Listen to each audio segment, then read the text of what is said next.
Hello and welcome to Need to Know, the programme that keeps you up to speed on the big issues and changes in the world of education. In this programme, we look at the controversial topic of school league tables. We're going to focus on the latest incarnation, the contextual value added, or CVA variety.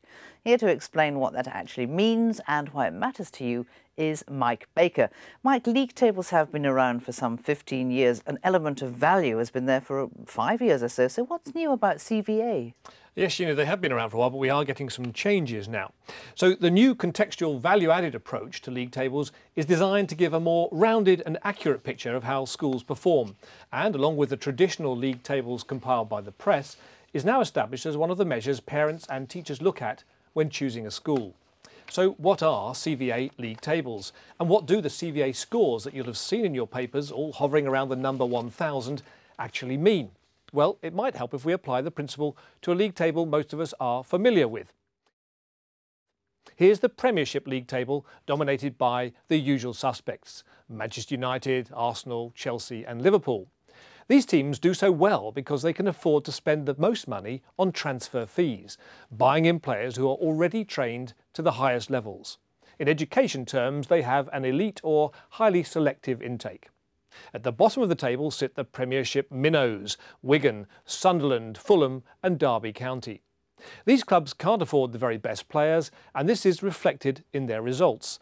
In this respect, it's similar to the standard school league tables. Good results and you top the league. Lose too many games and you prop up the table. But is it fair? And perhaps more importantly, does it really tell us how good the manager is at getting the best out of his players, or how effectively the chairman uses his resources? How would the table look if it simply reflected which clubs have spent the most and which the least? Now, as you can see, the answer is radically different. On this measure, modest net spenders Blackburn Rovers would be champions. Wigan Athletic would jump to second. Arsenal would prove that money isn't everything with an impressive third place, with Reading coming in fourth. At the other end come Spurs, who don't do too well on either measure, followed by Manchester United, Liverpool and Chelsea, the biggest spenders of all.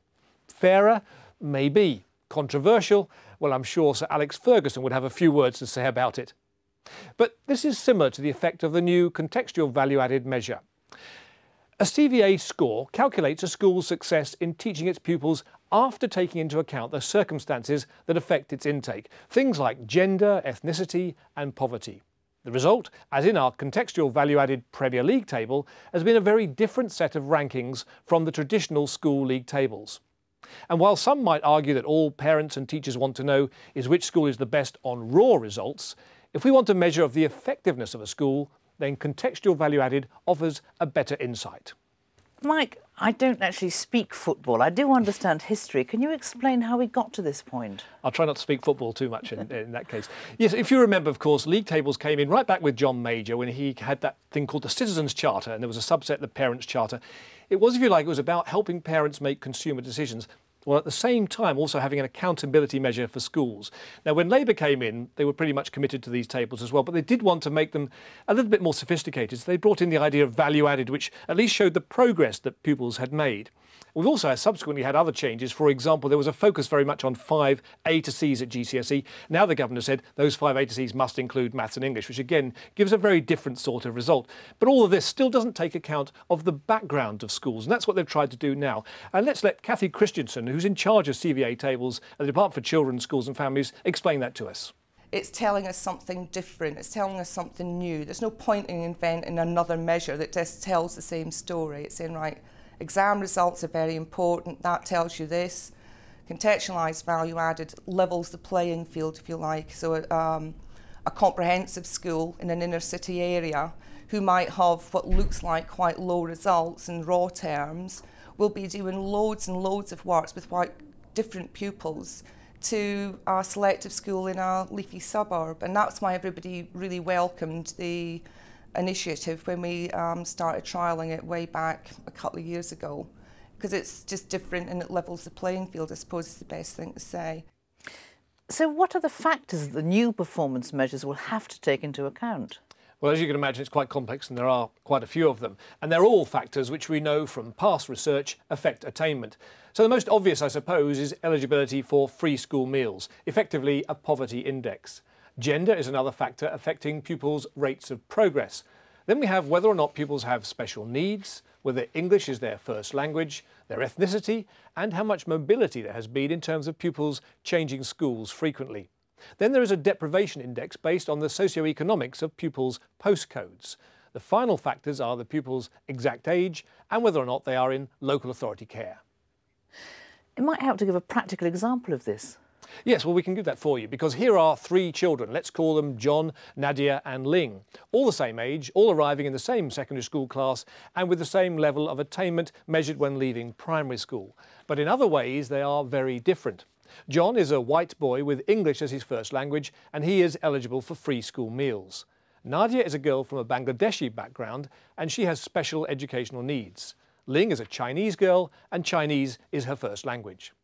Their individual CVA scores are based on a calculation that predicts how well each child will perform based on the attainment of other children from a similar background with similar attainment. So the prediction for John will reflect the relative underperformance of white boys and the link between lower attainment and eligibility for free school meals. Nadia's prediction will reflect the fact that girls tend to do better than boys, as well as the average attainment of her ethnic group. It will also reflect her SEN status. And Ling's predicted score will reflect that children with English as a second language tend to progress quickly, as well as the fact that Chinese pupils tend to do well. Now, the CVA score of each of these children will be the difference between this predicted outcome and their actual results. The school's CVA score can then be worked out by averaging these scores, producing a figure either above 1,000, better than average, or below 1,000, worse than average. And these are the figures that determine where a school appears in CVA league tables. So, are you suggesting that schools will simply score higher because they're teaching more disadvantaged children? No, because that wouldn't be enough. What you've got to do, you've still got to achieve some level of progress. So simply serving a deprived area wouldn't be enough unless you're raising those children up. So that you've got to show progress, otherwise you won't do well at all in the tables. Now, this new system is already in place, so can we already see that rankings are changing? Yes, indeed, we can see those changes. Indeed, if we go back to our Football League analogy to see how schools move up and down the table, depending on the measure being used. So let's take Liverpool as an example, a sort of mini league, if you like, of the 31 secondary schools across that city. Here are just a few of the schools and their rankings under the regular league table that came out in January of 2008. Now, as you can see, the Blue Coat School, a selective grammar in Wavertree, is top of the table on the GCSE measure. Cardinal Heenan Catholic High School, a voluntary aided comprehensive, also does pretty well, coming in at number 9. At the other end of the table, we find St Francis of Assisi Academy in Kensington, one of Liverpool's most deprived areas. And finally comes Shawfields Technology College, 2 from the bottom, at number 29. So let's see what happens when the same schools are ranked according to the contextual value added measure. Now, as you can see, the Academy of St Francis of Assisi climbs from the bottom of the table right to the top. Impressively, Cardinal Heenan High stays in the top 10 on the new measure, while the Blue Coat Grammar School drops 20 places to 21st. For Shawfields Technology College, the change makes little difference. It climbs 1 place on the CVA measure. Significant variation there and discrepancies. Why? Well, it's all to do with the intake of the school. So, for example, the Blue Coat Grammar School does very well on the raw results, but actually it's a selective school. It's taking pupils who've done very well and actually tend to be from sort of more affluent homes, and they haven't raised them as much as a similar group of pupils from other schools. Whereas St Francis of Assisi, it does extremely well. It's serving a very deprived area, and it has raised those pupils up more than those pupils would have done, similar pupils would have done in another school. So CVA cannot be popular with schools who are performing less well under the new measures?